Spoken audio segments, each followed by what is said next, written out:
Welcome to the realm where dreams take flight, where imagination, innovation, where creativity and business intertwine. Join our vibrant family with mentors who fuel your creative fires. It's more than just a school. It's an immersive experience that shapes hearts, minds, and spirits. We equip you with the tools to choose. Ignite your flame. NIPS Technical College, developing character, skills, and competence.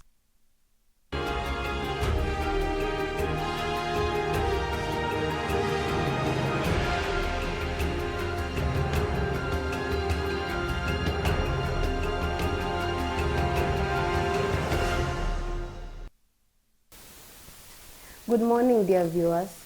Welcome to Lives TV. Welcome to Arise and Shine, the show that's here to light up your entire day at 8 to 10 a.m. only on Lives TV. I'm your host, Naomi Wamboy.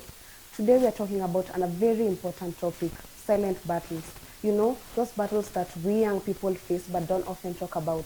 Joining me is the amazing counselor, Daniel, here to talk about those silent battles that we often face.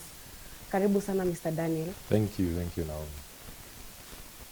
Thank you for having me. Yes. My name is Daniel Gashanja. I'm a counseling psychologist. Yes. It's a pleasure to be here this morning to talk about conversations that are rarely talked about. Okay. Yes. In a world where mental health is increasingly becoming a priority, people still struggle to have their voice. And today you'll be sharing your expertise and your insights with us today. Yes.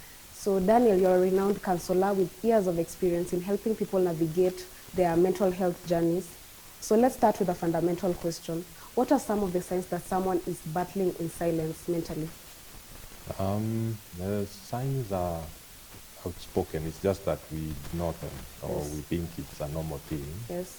Because some of the signs include a change in the way people look even physically. Yes. Someone will look unkempt. Someone will be his normal way of grooming or normal way of appearance Yes. really changes. Then there are changes in patterns of things like sleep. Either someone is having insomnia or someone is sleeping too much, Yes. which now indicates that there is a problem. Then there's a change in attitude, a change in appetite. Someone will be either eating less. Change in appetite? Yes. Wow. People will either eat less, they don't Yes. feel like eating, Yes. or they'll eat more. Oh. For instance, for young people, people going through breakups, Yes. sometimes they overfeed. They tend to eat more, or say that they don't feel like eating any time. Yeah, and then there's just some irritability with the way someone feels. Sometimes moods will change. There are a lot of mood swings. Someone Yes. was very jovial, all of a sudden they are moving from jovial, sad, angry in seconds or minutes. There are also issues like just the way someone views the world.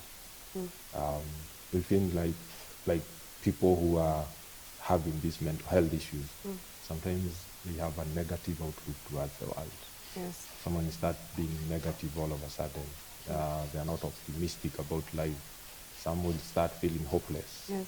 Some will start feeling like they don't need to live anymore. So these are things that you can see. These are things that you can hear in someone's, the way they speak, the way they relate to the others. Yeah, and among other many things that you And can see. in your experience, Yeah. why do you think so many people suffer in silence when it comes to mental health issues? Well, there's a lot. There's a lot, especially in our society, Yes. the culture that we are living in. From a very early age, most of the people in our culture are taught to be silent. Yes. They're taught that they can't speak for themselves. Kiboko hufanya kazi sana. Kiboko. So anytime you want to speak out, anytime you want to express yourself, people have been put down and told to be silent. So there's that culture constraint. There is the shaming that comes with it. Like men shouldn't go for therapy. Yeah, We've had yeah. those slogans. Yeah. A man shouldn't cry. You have to Things. suffer in silence. True. Yeah, that is. Yes. Yeah, also there is a lot of stigma associated to mental health because people view mental health or speaking out as a weakness. It's glorified as a weakness. So people tend to just hold on to their battles, suffer silently. They're not able to speak out. So those are some of the things that make people suffer in silence. Yes, that's a powerful insight. So we are going for a short commercial break. We'll be right back. But remember to share your feedback, your comments, or your questions via our SMS number 22447 or via our WhatsApp number 0714 179 219. We'll be right back after this short break. The things we never talk about: stress, bottled up emotions, sleepless nights, toxic relationships, and unhealthy habits are often the silent killers of our bodies and minds. We ignore the tension in our hearts, the fatigue in our bodies, bones, and the warning signs from our health, thinking they will pass. Yet, it's the unspoken battles, the quiet pain, and the little choices we overlook every day that slowly harm us the most. These are the things we never talk about. Join us today as we enjoy in this topic.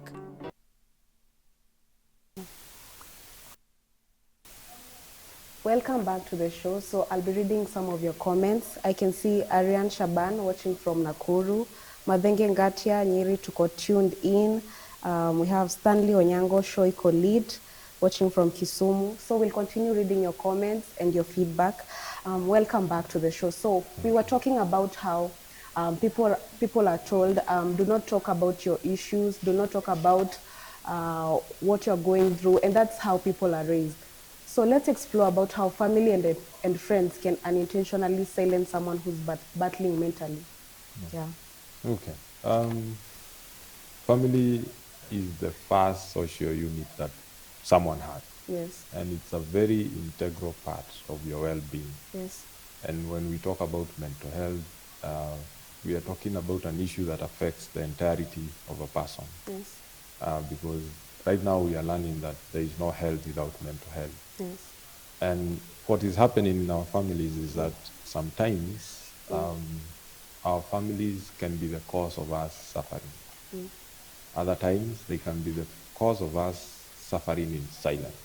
Yes. Because if there is a culture of not being able to express yourself in your family, then you'll have to suffer on your own. Yes. You'll have to lock yourself up in your room, cry your heart out or anything, do silly things because you're not able to. The first fighting chance you have in your family is not available.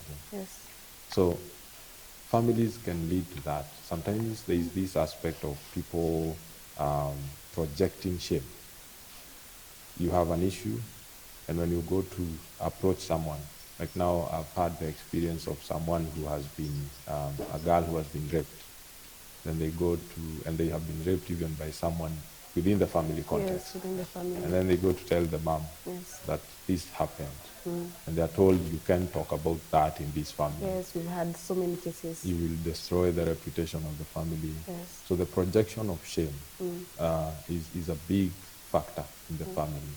There's also the lack of a listening ear in the family. Yeah.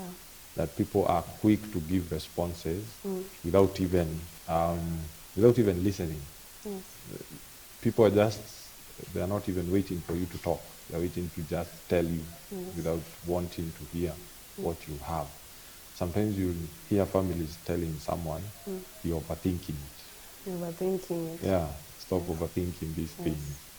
And they don't understand that you might be trying to say something which they don't want to hear, or culturally which has been ostracized as taboos, and that can really hinder the wellness of a person within a family and increase the chances of the family being a cause for someone to be silent about their issues. Culture and upbringing plays a major role about how we view mental health. Do you think that culture has played a role in shaping how people view mental health, silencing people, stigmatizing people with mental health issues? Yeah, culture defines everything. Yes. Culture defines how we talk, how we relate, how we express ourselves, and it plays a very big role. Yes. And you see, there have been this context of in our cultures, like now something you mentioned, Yes. that we tend to believe that men should not cry, And men should not cry. that we glorify